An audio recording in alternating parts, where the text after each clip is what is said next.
Everyone, welcome.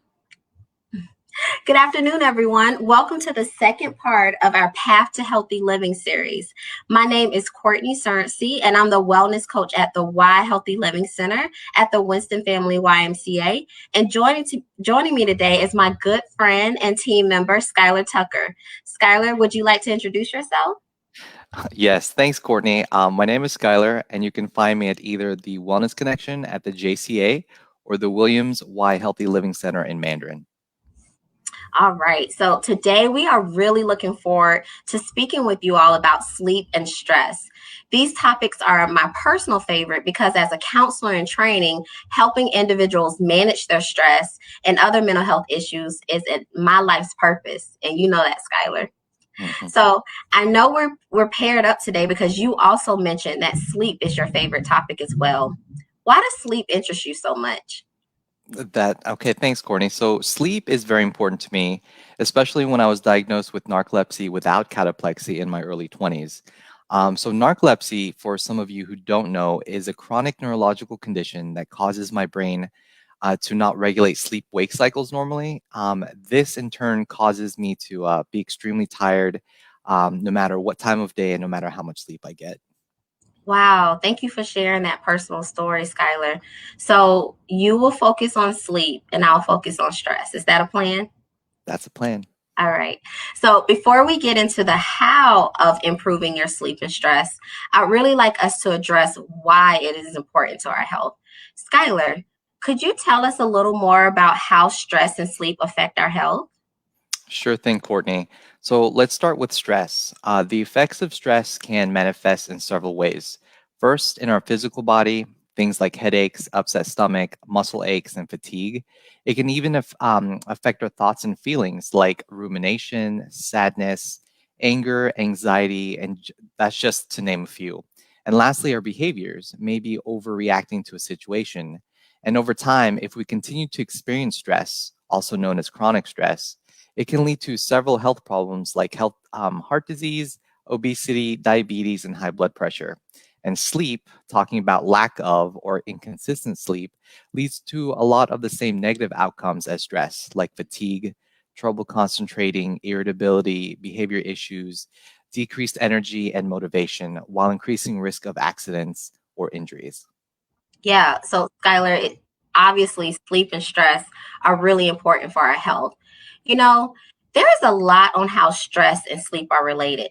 Hence, the reason we have paired up today on this topic. Stress and sleep is like one of those old sayings, like, did the chicken come first or was it the egg? A night's sleep can help with stress reduction. However, stress can cause sleeplessness. Skylar, I'm not so sure about you, but being on this live is really making me a little stressed right now. So let's get settled. Let's do an activity to help us feel relaxed. Are you with me? Yeah, definitely. Let's do it. I also welcome everyone tuning in to do this with us as well, especially if you've been having a stressful day or just need some sense of calm right now. We'll just be doing a simple breathing technique that I like to call the 555. This is something simple you can do anytime and anywhere. We will do this 2 times, okay? But on your own, you can do this as many times as you need. So, everyone, if you feel comfortable, close your eyes right now and we will breathe in for 5 seconds. We'll hold for 5 seconds and we'll breathe out for 5 seconds and then we'll repeat that, okay? Got it. So, let's begin. Everyone, breathe in 1, 2, 3, 4, 5. Hold 1, 2, 3, 4, 5. Breathe out 1, 2, 3, 4, 5. Breathe in 1, 2, 3, 4, 5. Hold 1, 2, 3, 4, 5. And breathe out 1, 2, 3, 4, 5. How was that, Skylar? That was awesome, Courtney. Thank you. Good. How was that for you all watching? I hope it was good for you. All right. So it really helped me too. I think I'm ready, Skylar. I think we can go in to talking about some tips for sleep and stress. I do want to remind everyone that as health coaches, we work on building good habits around health behaviors, such as sleep and stress. There are general tips, and some may work better for you than others. I also would like to mention that we always recommend for clients and for you all to speak with a medical professional on these issues. Skylar, could you tell us about some tips around sleep? Absolutely, Courtney. So I have four main tips that have shown to be helpful for most if done regularly. So the first is reducing screen time before bed. Why this is recommended is because blue light emitted from our phones and other devices have shown to reduce or delay the natural production of melatonin, which is the chemical that helps create tiredness and allows us to fall asleep. For example, if you normally go to bed around 10 p.m., it is best to try and eliminate screen time at least an hour, if not two, before you go to sleep. Yeah, Skylar, that's a really good tip. And I know, like, for me, that's easier said than done. I feel like I'm still a work in progress on that tip. By me being in school and having virtual appointments for work, I feel like I'm always in front of the screen. So at night, I really try to limit my screen time. Awesome. All right. So for the viewers out there, what do you do before bedtime to help settle you down? Let's look. Yeah, let's see. What people are typing. I do see Jean said, "Hey, Skylar and Courtney." Hi, Hey, Jean. Jean. Devonte said hi. Hey, Devonte. Oh, they must be talking about the 555. Hi. Jean's so relaxing. Hey, Diana. And Hey, Katie Katie. also Yep. said this is very helpful. Okay, so Jean says, I like to read. That's a good one. Is a good one because there's no Skylar, do you screen like to time. read? That's Yeah, right. no screen time on that. Long baths. That's a good one too from Sarah. Hello, Sarah. Sarah, long baths. That's one of my faves too. Mm, Like just relaxing with some candles. That yes. really gets you in the mood, right? For Yes. sleep. All right. So the next tip, no surprise, has to do with technology again. And it's to place and charge your phone in another room or place it further from your bed. So I'm sure you're thinking, but I use my phone for an alarm. Well, when your phone is further from your bed, you're less likely to be disturbed at night, allows less distractions, and if it's your alarm, it will help you get up by getting you out of bed to turn it off. Mm. All right, so there's some other comments here. Let's see. Devonte likes to elevate my feet during a shower. Oh, nice, Devonte. Nice for good circulation. Yes. Yes. Yeah, you guys have been coming. That's pretty good. All right, so my what else here? Okay. All right, so my third tip I have for you is assessing your routine and environment before bed, or what's also known as sleep hygiene. So the word hygiene, though associated with cleanliness, in this context, we're referring to the practices performed to preserve health. And a few to mention would include having a fixed bedtime, using 30 minutes to wind down before bed, dim the lights and reduce screen time, as we mentioned, don't eat late or right before bed, Mm. taking a warm shower or a bath, like someone else suggested, and lowering your thermostat to at least 73 degrees. So my bedtime routine is literally just what I mentioned, and doing so will help signal our circadian rhythm, also known as our internal clock, to promote consistent and restorative sleep. So what about you, Courtney? What are things that you do to get ready for bed? Yeah, Skylar, I actually do a few of those things. I do try to wind down 30 minutes before bedtime, and a warm shower is definitely needed to get my mind off the day and kind of just get myself settled and ready for bed. Another thing that I like to do is meditate before bed. Like sometimes, your brain races and it's hard to get sleep, but just doing a quick 5 to 10 minute silent meditation can really just clear out the thoughts in your mind and get you ready for a really nice, good night's sleep. I do see that Diana said she needs to do better with technology. I think Mhm. like we all do, like with COVID happening, we all have been in front of the computer way more than we should normally do. So that's a great tip. Yeah. And I was going to say too, that warm shower Cortney, really helps lower your internal core temperature to signal bedtime. So that's awesome that you do that. Thanks. So yeah. So now for my fourth and final tip for better sleep is the bed should only be associated with the three S's. So the three S's are sleep, sex, and sick.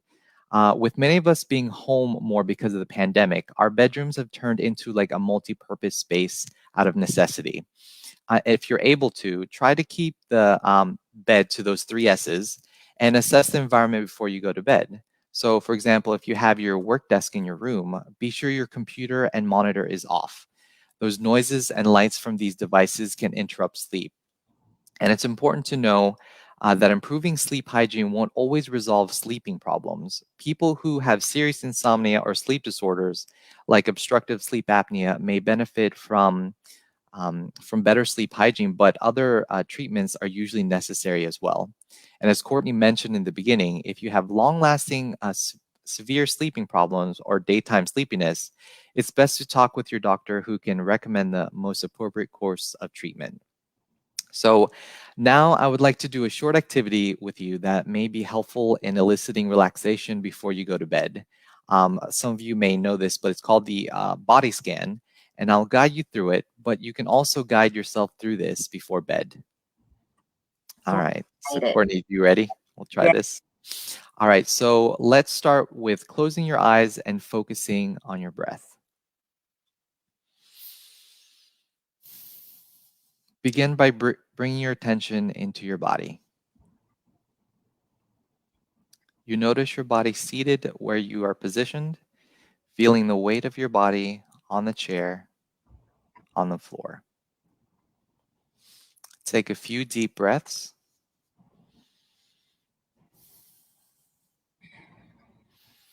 And as you take a deep breath, bring in more oxygen, enriching the body.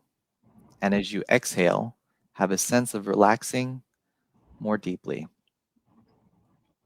You can notice your feet on the floor. Notice the sensations of your feet touching the floor, the weight and pressure, vibration, and heat. You can notice your legs against the chair, pressure, pulsing, heaviness, and lightness. Notice your back against the chair. Bring your attention into your stomach area. If your stomach is tense or tight, let it soften. Take a breath. Notice your hands. Are your hands tense or tight? See if you can allow them to soften.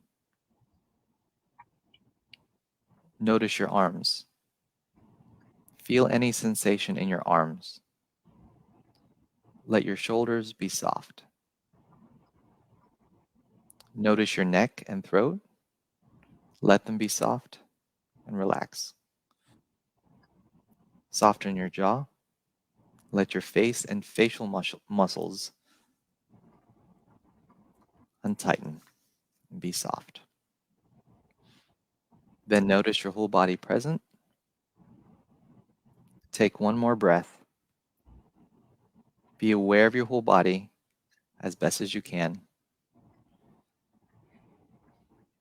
Take a breath, and then when you're ready, you can open your eyes. Oh, I feel so much better, Skyler. I don't know. I like to smile when I do that too. So it's something about the energy as you Mhm. smile and you relax and just focus on your breathing. That was so good. I feel so Awesome. relaxed. I'm glad How you do like you all that. feel out there? Do you all feel relaxed right now? I'm so ready to take a nap. I was going to say, Carol says hello. Hi, Oh, Carol. Carol. Well, before I go to sleep, let me keep going, huh? So, the stress just kind of melted away during that body scan, Skylar. Thank you so much. This exercise ties in really well with some of the tips I have for managing stress. So, stress is a funny thing. It can happen anytime, anywhere. It's so unpredictable. And so it's not realistic to say that you'll never have stress. because a little stress is a good thing. It does things like gets us motivated. It gets us going. It gets us to be take initiative in our lives. And so stress can be a good thing. It can be eustress. However, the tips that I'm going to share today are helpful in you keeping stress from building up too much. You also may have heard of all of these. The most important key to creating a habit is consistency. So that gets me into my first tip about stress. Having consistent exercise routines and having a good nutrition habit is key. There's a lot that I can say to this one, and I could spend the rest of our time on it. But luckily, the next talk in our series focuses on physical activity and nutrition. So, but in how it relates to stress, when your body is healthy, your mind can be healthy and vice versa. Being active is proven to be a great stress reliever and also helps to improve your overall quality of life. As far as nutrition, Skylar, did you know that stress can deplete certain vitamins? Nope. Yeah, it can. These include A, B complex, C, and E. Also, there are foods that can make you feel tired and sluggish rather than energetic. So watch what you eat. Fast food can make you extremely tired. Mm. When your body feels better, so does your mind, which allows you to be better at combating stress. Going into my second tip, this is one of my faves. Well, all of them are faves, but one of them is self-care. Skylar, we got to take care of ourselves to be able to take care of others, right? That's true. Very true. Yeah. So some of the things that we do for self-care can be like a guided meditation like you did for us, Skylar. Hmm. It is such a great way to distract yourselves from the stress of the day to day. And you can find guided meditations on the internet or from an app that can help you find 5 minutes of centered relaxation. Wow, that's so great that meditation can help with both sleep and stress. So, what are some of the apps you recommend for guided meditation, Courtney? Yeah, I'm so glad you asked. The app that I use most often is called the Calm app. But there are also other apps like Insight Timer, Headspace, that all have great content. And what's most important is that a lot of the content is free. It's free to use. And a second part to this is that some meditations also include deep breathing. It's a great way to elicit the calm response in our bodies and reduce that flight or fight response we have when we are stressed. You can do breaths just like the one we did. Breathe in to a count of 5 seconds, hold for a count of five, and release to a count of 5 seconds. You can do this anytime and it can help reduce the overall stress and anxiety you may be experiencing. So, moving on to my third tip, again, one of my favorites is maintaining your connection with others. I know for many of us, including myself, it has been a huge struggle this last year. Humans are social beings. We need to have connections with people to feel supported. Finding a sense of community, whether at work, with a religious organization, or through shared activities such as sports, it's important to your well-being. Enjoying a shared activity allows you to find support and foster relationships that can be supportive in difficult times. As us here on Facebook Live, we've had to adapt and connect virtually, which is why, going back to Skylar's tip, we have to be mindful of how much we're zooming it so that it doesn't disrupt our sleep. Yep. Yeah. And so, my final tip for you all today is one that I feel like we don't talk about enough is we need to talk to a therapist. As a health coach, we are not therapists. But in helping people with their health, many times our clients encounter barriers that are out of our scope of practice. And so this would mean that we would recommend them to see a therapist or a counselor. Therapists and counselors use many types of treatments to help people cope with stress in healthy ways. If you can process and work out the root cause of your stress, then you'll be able to learn how to recognize your triggers as well as utilize coping skills to help with managing your stress. That's so true. Courtney, these are some really great tips. Thank you for sharing these. Skylar. I just want to be sure that we give our viewers some simple things that they can incorporate into their everyday lives. As the saying goes, slow and steady wins the race. Slay it with me. Slow and steady Steady wins wins the the race. race. Start out with only one or two of these tips and allow yourself time to be consistent with them before introducing more. So now, Skylar, this is the fun part. I like to open it up to everyone out there who's viewing us right now to questions. So if you have any questions or comments, let us know. We'd love to share and answer the best that we can. So I'll give people a few moments to write some questions down. Um, but in the meantime, I would love to tell you a little bit about our centers. So there are several resources available to you within the Healthy Living Centers, which include the following. You can meet with a wellness coach like Skylar and myself. You can meet with an RN wellness coach. We have virtual classes like this one. We have free biometric screening as well as free coaching sessions. These services are open to the community and no YMCA membership is needed. So I welcome you to visit the link in our post to access all of our great programs. So Skylar, do you see any questions out there? Questions? No, I'm not seeing any questions. Okay. No questions yet. So Skylar, what was your favorite tip today of stress? I think definitely meditating and using the app. I really like that because I think the app, because sometimes if you think about it, like what is taking 5 minutes of your time, Is taking yourself from like that stressful situation and just, calming for a minute. So I really like that. Definitely thank you for sharing the those different types of apps that we can use, Courtney.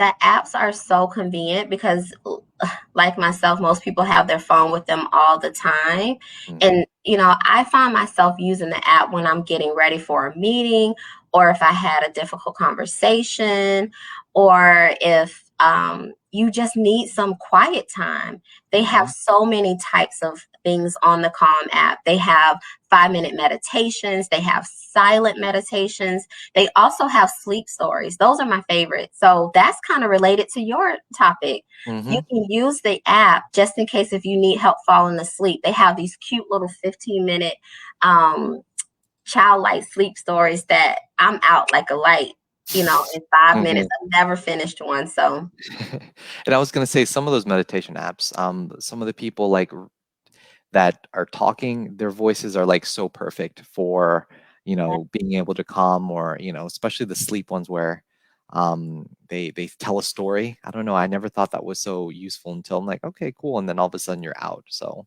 absolutely. Yes, I love that, Skylar. Oh, Jean said I loved your activities. Thanks, yeah, Jean. thanks, Gene.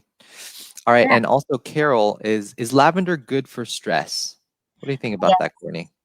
That's a good question. Yes, lavender is really good for stress. It helps um, kind of invoke that relaxation response. So there's so many things that have lavender in it. There's lavender candles, there's lavender pillow spray, there's lavender home spray. So yes, lavender is really great for stress. That's a great question. Thank you for asking. And I was going to add too, lavender is definitely good for sleep because I've definitely used lavender before and it really does help calm. So, like I said, sleep and stress definitely is connected. So that's Yeah. awesome. Thanks You for that oh, question, sorry. Carol. It's all right. Thanks for that. Yeah, I was gonna say if you have if you're into essential oils, they also have like lavender essential oils that you can kind of put in your office and it'll make your office so calm and peaceful. That's awesome. So, Jean actually says, I don't always have time for baths. I use lavender essential oils in my shower. So, See, you can do mhm. that too. Thanks, Jean. Yeah, thanks, Jean. Great example. So, Skylar, one of my favorite of your tips was about the putting your cell phone in a different room Mm, because I am one of those people that use my cell phone as my alarm. mhm. And so that's something I need to work on because I find myself like if I wake up kind of, randomly at night, I'll look at my phone. I'm like, That's so why true. am I doing that? And And so putting it in a different room will really help me just kind of not have that need to. to, look at your phone at night. Exactly. And that light too will kind of like wake you up. So Yeah, I found it in the beginning, like when I first started doing it, it was kind of annoying, especially in the mornings because I'd have to get up. But I noticed as soon as I got up to turn off the alarm, I was good. I was awake. So I'm like, okay, I'm already up. So might as well start my day and my routine. So absolutely. Well, do you see any other questions out there? Anyone have any other no, questions or nope, that's comments? We'd love to hear from you. yep, no, I don't see any more comments or questions, Courtney. Okay. Well, guys, I have truly enjoyed spending this time with you. Skylar, you've been an awesome co host. We did it. Awesome. Yeah, so I'd like to thank everyone for joining Skylar and myself for today's discussion. And please, please, please tune in next week on Tuesday, February 9th at 1 p.m. for our final sessions of our Path to Healthy Living Centers series that will feature two more of our team members. These are also my favorite ladies, Diana and Katie, and they will be discussing nutrition and physical activity. That's going to be a good one, y'all. So please tune in. Mhm. All right. Well, thank you all for tuning in and have a wonderful day. We'll see you all later.